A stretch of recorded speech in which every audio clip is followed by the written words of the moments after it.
Norman Angel e o pensamento idealista. Bom, por que eu escolhi justamente o Angel para falar sobre pensamento idealista? Na verdade, não é exatamente porque ele se encaixa como um idealista perfeito, mas é justamente pelos contrapontos que ele consegue fazer em relação ao idealismo. Primeira coisa, né? Primeiro de tudo, de que idealismo nós estamos falando? Bom, quando a gente fala em idealismo, né, assim, muito vem na nossa mente os 14 pontos de Wilson, né, no final da Primeira Guerra, que na verdade eles meio que sintetizam, né, aquilo que um pensamento idealista, né, correntes idealistas, elas vão é, juntando, né, o arcabouço que elas vão juntando. Aqueles 14 pontos que Wilson defende ao final da Primeira Guerra, eles são quase que uma sedimentação, né? Então, quais são esses valores, né? É a ideia de cooperação, de paz, a ideia de moralidade da política externa, autovalorização, autodeterminação dos povos, as possibilidades de transformação social por via de governos democráticos, cooperação entre países, né? E, em especial, e é esse o ponto aqui que coloca a Angel dentro desse grupo, a interdependência econômica, né? Então, assim, o argumento principal dos autores idealistas ou liberais é essa ideia de que, olha, é muito melhor todos os países saem ganhando mais se eles cooperarem economicamente do que se eles se combaterem em guerras, né? Essa é a ideia principal. Bom, e onde é que entra Angel nisso? Ele é contemporâneo, né, desses debates todos. Ele tem uma obra muito extensa, né?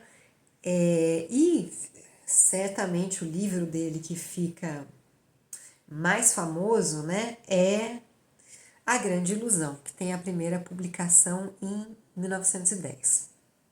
Mas a Grande Ilusão, ela tem algumas particularidades, né? A ideia, que muitas vezes são críticas, né, que são feitas aos idealistas, é que os idealistas pensam no mundo como ele deveria ser. E o que o Angel está falando nessa obra é que o mundo já é de uma certa maneira que torna a guerra inviável. E nesse ponto, a questão de interdependência econômica é muito forte, é o argumento principal do livro. O que ele diz é o seguinte: olha, já existe uma interdependência tão grande entre os países, já existe telégrafo, já existem trens de alta velocidade, já existem navios que fazem um comércio internacional gigantesco, já existem redes bancárias mundiais. Ou seja, se um país anexar um outro, se um país invadir, ele não vai conseguir acesso a todas as riquezas desse país, porque as reservas desse país podem estar no banco em outro país. As ações das principais empresas já podem estar em outro país. Os maiores investidores podem não estar lá. Então, a conquista de um território não necessariamente é uma fonte de riqueza. A primeira crítica do Angel é em relação ao pensamento realista. Lembra? No vídeo anterior que eu estava falando do Edward Carr, né, existe essa diferenciação entre realistas e idealistas no livro dele. Então, os realistas são aqueles que vão pensar que, olha, os estados precisam se defender. Os estados precisam pensar na sua prosperidade, na sua continuidade, de olho no que os outros vão fazer. Então, o armamento, a defesa, nada mais é do que todo mundo está fazendo. Se você não fizer, alguém vai passar por cima de você, né? E então, o que o Angel está dizendo aqui, em primeiro lugar, é isto já não funciona, porque o sistema já é na medida do possível, no começo, né, do século XX, já é global. Então, uma invasão de território não é necessariamente isso que vai tornar um país mais rico. Bom, e vamos combinar que ele está escrevendo em 1910, né? Assim, o que teve, né? Nas duas guerras, a Alemanha saiu tratorando, né? Na segunda, ocupa a França, anexa a Áustria. Na primeira, né? Começa a promover uma anexação de estados, enfim, a Alemanha não escutou Angela. É, e deu certo, né? Até que fosse. A gente só não sabe o quanto isso daria certo, porque na verdade esses planos foram impedidos por países vitoriosos nas duas guerras. A gente realmente não sabe se eles teriam conseguido se apropriar das riquezas desses países. Mas enfim, o que o livro está dizendo é isso, né? A principal ideia essas conquistas não são o melhor meio. Acreditar que isto traria benefícios, traria riquezas materiais para uma nação conquistadora é uma grande ilusão. E ele está escrevendo isso, veja, quando você estuda, né, sobre o final do século XIX, aquela ideia de conceito de nações ruindo, as nações se armando até os dentes, todo mundo sabendo que uma hora uma guerra vai estourar, falta pouco, né? É exatamente nesse contexto que ele está. Então, é nesse contexto que ele está vendo que o pensamento realista está realmente nas mentes e corações de muitos líderes, de muitos tomadores de decisão. E é nesse sentido que o livro é escrito, né? Como uma ideia de, olha, não vai adiantar. É uma ideia de dissuasão, né?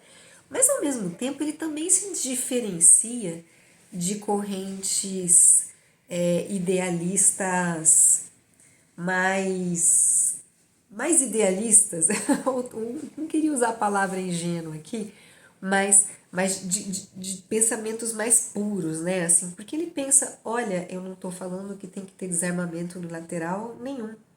Eu não estou falando que você tem que abandonar exércitos, que tem que deixar de ter exércitos nacionais, né, como alguns contemporâneos dele defendiam naquele momento. Não é bem por aí, né?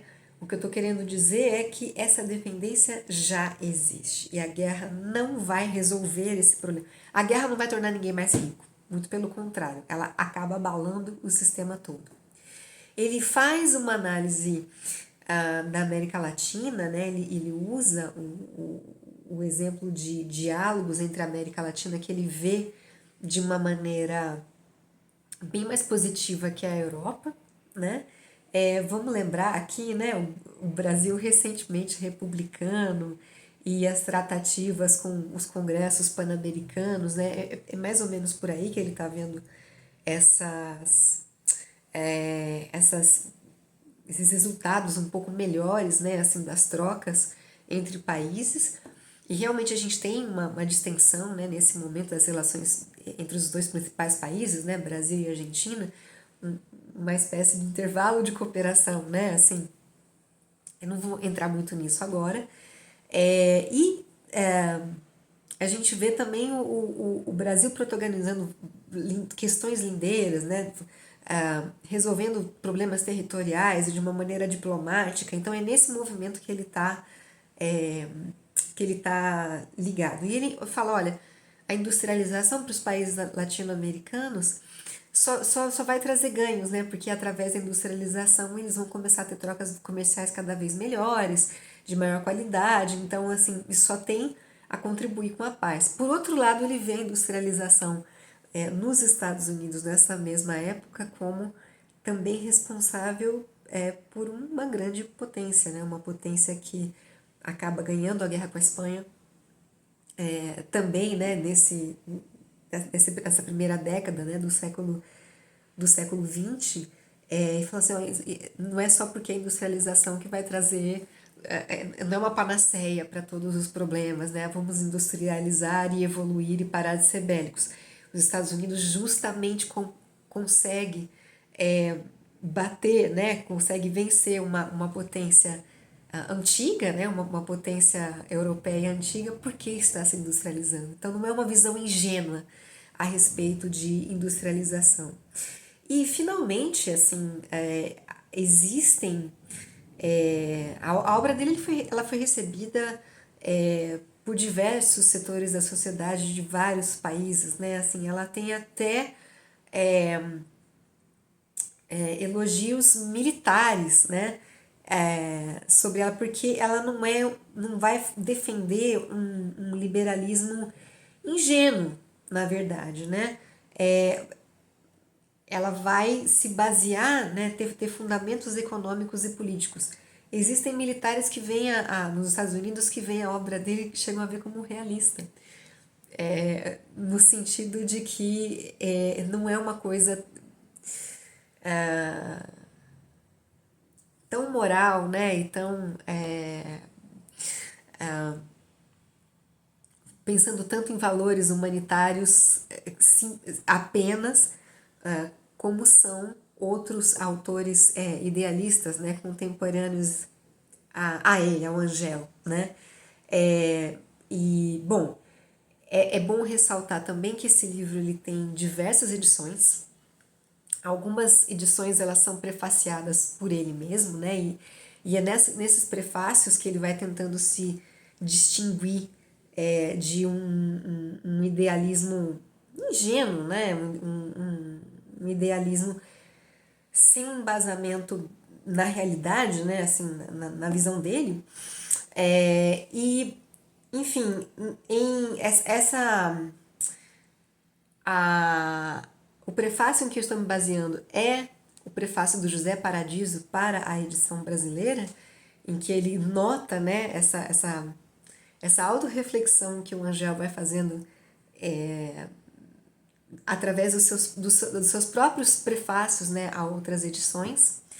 E acho que é importante mencionar também que existe uma edição entre guerras, uma edição do livro Entre Guerras, em 33, que acrescenta um capítulo para o tema da defesa coletiva. E em 33 o Angel ganha o Prêmio Nobel da Paz, né?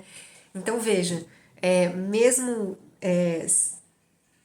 contendo estratégias, né, falando a respeito dessa dinâmica, né, econômica entre países, não pensando apenas em valores morais, né, mas pensando em realidades que acontecem das trocas entre países, ele ainda assim ele é visto, né, a obra é vista com essa importância a ponto de ser laureado com um Nobel da Paz.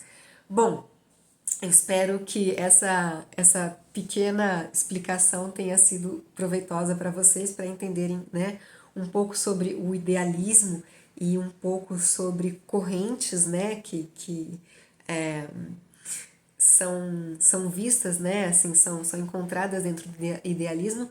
No fim das contas, Angel acaba caindo mesmo no time dos idealistas, né, e pelo menos a maneira como o TPS, como a prova joga ele, né, é sempre do lado dos idealistas, apesar de não ser um idealismo tão paz e amor assim. E como sempre, né, com você olhando aqui na descrição do episódio, você vai encontrar um textinho e vai ver no final desse texto como esse tema já foi cobrado no TPS. É isso, bons estudos, até breve.